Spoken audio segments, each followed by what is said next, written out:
സാറേ ഞാൻ പറയട്ടെ, ഒരു ബസ് ഡ്രൈവറായിട്ടുള്ള എന്നെ ഒരു തട്ടിന്റെ മേളിൽ നിന്ന് പൊക്കുവാണെന്നുണ്ടെങ്കിൽ അതിന് വാർത്താ പ്രാധാന്യം ഇല്ല, അതവിടെ അങ്ങ് നിൽക്കും. പക്ഷെ അതുപോലെയല്ല, സ്ഥലം MVD അപ്രതീക്ഷിതമായ ഒരു വീടിന്റെ തട്ടിന്റെ മേളിൽ നിന്ന് പൊക്കുവാണെന്നുണ്ടെങ്കിൽ ജോലി പോകുന്ന കേസാണ്. ഉറപ്പായിട്ടും ജോലി പോകും സാറിന്റെ.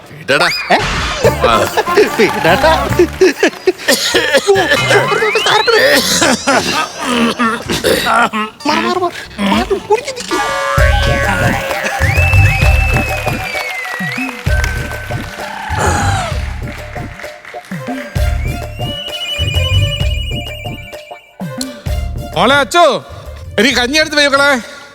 പിന്നെ ഇന്നലത്തെ അച്ചാറ് വേണ്ട കേട്ടോ, അതിനകത്ത് ആൽക്കഹോളിന്റെ കണ്ടന്റ് ഉണ്ട്, അച്ഛന് ഇഷ്ടമല്ല.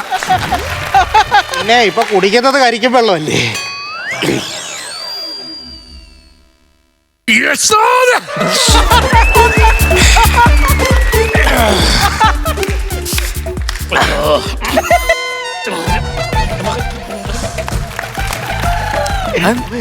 അതെന്താ പുള്ളി യശോദയെന്ന് പറഞ്ഞിങ്ങനെ, യശോദയെന്ന് പറഞ്ഞിട്ടിങ്ങനെ? അത് സംഭവേ പുള്ളിയുടെ ഭാര്യയാണ്.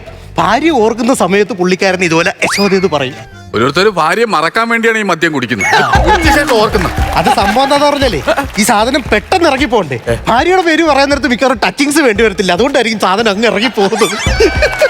പിന്നെ സത്യം പറഞ്ഞ ഒരു കാര്യത്തിൽ രക്ഷപ്പെട്ടു. എന്ത്? നമ്മളെ രണ്ടുപേരെയും കണ്ടിരുന്നെങ്കിൽ നമ്മൾ രണ്ടുപേരും പെട്ടു പോകത്തില്ലേ ചേട്ടായി? ചേട്ടായി?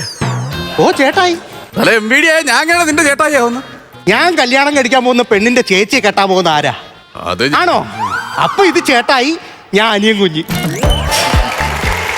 നീ അനിയൻ കുഞ്ഞും അല്ല ചെമ്പൻ കുഞ്ഞും അല്ല. നീ ബസ് നല്ലല്ലോ ഓട്ടിക്കടാ, ബസ് റോട്ടിൽ കൂടെ ഓട്ടിക്ക്. ദൂരത്തടിച്ചിറക്കണം. നീ എങ്ങനെ ഈ പെങ്കൊച്ചിനെ കല്യാണം കഴിച്ചാൽ ജീവിക്കൂടാ?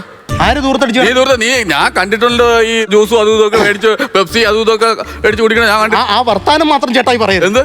ചേട്ടായിക്ക് അറിയാവോ എന്റെ അച്ഛൻ എന്നെ എങ്ങനെ വളർത്തിയെന്നുള്ളത്? മുണ്ട് മുറുക്ക് കൊടുത്താണ് അച്ഛൻ 10 സെന്റ് സ്ഥലം ഉണ്ടാക്കിയത്. എന്റെ അച്ഛൻ മുണ്ട് മുറുക്ക് കൊടുത്താണ് ആ സ്ഥലത്ത് ഒരു വീട് ഉണ്ടാക്കിയത്. ചേട്ടായിയുടെ അച്ഛൻ എങ്ങനെയായിരുന്നു?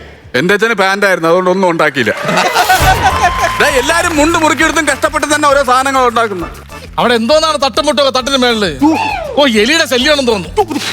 ഓനെ ജിമ്മി, ഓ തട്ടിന് മേളിൽ നോക്കടാ, നോക്കടാ.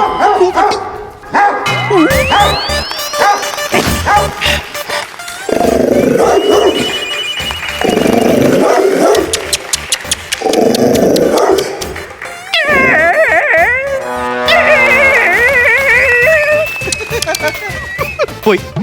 നമ്മൾ പറഞ്ഞോണ്ട് വന്നത് ഞാൻ എങ്ങനെയാണ് അവളെ വളച്ചെന്നറിയാവോ? പറയണ്ട, പട്ടിയെ വളച്ച കണ്ട്. ഇപ്പൊ അവളെ വളച്ച ഞാൻ അറിഞ്ഞിട്ട് എന്തോ കാര്യം? നിസ്സാര സമയം മതി നിനക്ക്. ചേട്ടാ അതൊന്നും അല്ല ചേട്ടാ, ഞാൻ എന്തായാലും ഒരു കാര്യം തീരുമാനിച്ചിട്ടുണ്ട്. എന്താടാ? ഞങ്ങളുടെ കല്യാണം കഴിഞ്ഞു കഴിഞ്ഞാ ഞങ്ങള് എവിടെയെങ്കിലും ഒക്കെ പോകാനായിട്ട് പ്ലാൻ ചെയ്തു. പിന്നെ പോണം, നമ്മള് പെൺകുട്ടികളുമായിട്ട് പോണ്ടേ കല്യാണം കഴിഞ്ഞാൽ? അതല്ലേ സന്തോഷം. ചേട്ടായി കല്യാണം കഴിഞ്ഞാൽ ചേച്ചിയായിട്ട് എവിടെയെങ്കിലും പോകാൻ പ്ലാൻ ചെയ്തിട്ടുണ്ടോ? ചിറാപ്പുഞ്ചി. ചിറാപ്പുഞ്ചി പോയിട്ട് അവിടുന്ന് ഗുജറാത്ത്, ഗുജറാത്തിൽ പോയിട്ട് ഗോവ, ഗോവയിൽ പോയിട്ട് ഉത്തർപ്രദേശ്, ഉത്തർപ്രദേശിൽ പോയിട്ട് മധ്യപ്രദേശ്, മധ്യപ്രദേശിൽ പോയിട്ട്. നിനക്ക് ഞാൻ ഒരു പെറ്റി അടിച്ചു തരണേ, നീ എന്തിനാ എന്നെ പെണ്ണിനായിട്ട് ഇങ്ങനെ ഓട്ടിക്കുന്ന?